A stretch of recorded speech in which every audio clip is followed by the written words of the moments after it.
Analysis is a process of sorting and organising data in a systematic way in order to make sense of it.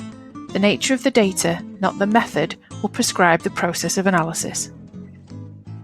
Quantitative data analysis uses numbers as the unit of analysis. It usually involves the application of statistical reasoning to describe average responses, the spread of the data, and patterns and relationships in it. Quantitative data analysis could show you the relationship between gender and evaluations of teaching quality, for example. Qualitative data analysis involves preparing the data via transcription of audio or cataloguing of visual and applying an analytical process.